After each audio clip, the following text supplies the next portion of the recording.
તો રાહુલ ગાંધીના રાજાઓ અંગેના નિવેદન મુદ્દે સી.આર. પાટીલની પ્રતિક્રિયા સામે આવી। રાજા મહારાજાઓ વિશે ટિપ્પણીથી કોંગ્રેસની માનસિકતા ઉજાગર થઈ છે। રાજા મહારાજાઓને થયેલા અનુભવોથી જ તેઓ કોંગ્રેસથી દૂર થયા। રાજાઓની સંપત્તિ લઈ લેવાનું કામ કોંગ્રેસ વર્ષોથી કરતી આવી છે। દેશની સંપત્તિ લઘુમતીઓને વેચવાની કોંગ્રેસ વાતો કરે છે। ભાજપ કોંગ્રેસની કરતૂતને કોઈ પણ સંજોગોમાં ચલાવી નહીં લેવાય તે પ્રકારેનું સી.આર. પાટીલનું નિવેદન સામે આવ્યું છે। राजाओं महाराजाओं का राज था, जो भी वो चाहते थे कर देते थे।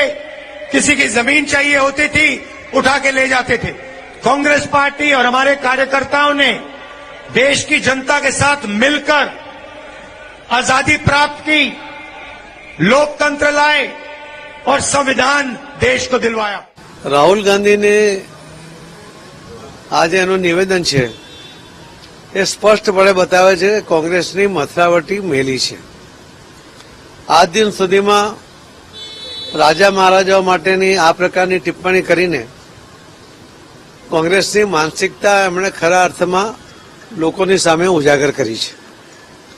રાજા મહારાજાઓને પણ આટલા વર્ષોના કોંગ્રેસના શાસનમાં જે અનુભવ થયા છે એનાથી જ એ લોકો કોંગ્રેસથી દૂર પણ થયા છે। કે જે નિવેદન હતા કે અમે એક એક વ્યક્તિનો સર્વે કરાવીશું, સર્વેમાં જે આવશે એમાંથી અમે પૈસા લોકોને વેચી દઈશું।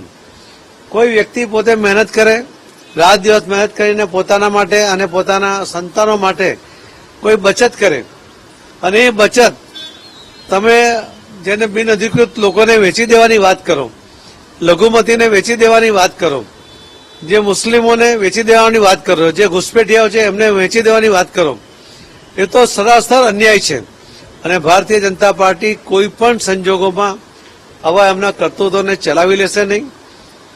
જે હમણાં એમણે રાજા મહારાજાઓ માટેનું પણ જે વાત કરી જેમાં પણ એમણે સ્પષ્ટ કબૂલ કર્યું છે કે અમે એમની ભૂમિ લઈ લીધી, એટલે એમની જમીનો લઈ લીધી, એમની મિલકતો લઈ લીધી। આ લઈ લેવાનું, હડપ કરવાનું આ કામ કોંગ્રેસ વર્ષોથી કરતી આવી છે અને ફરીથી આજે એ સ્પષ્ટ થયું છે।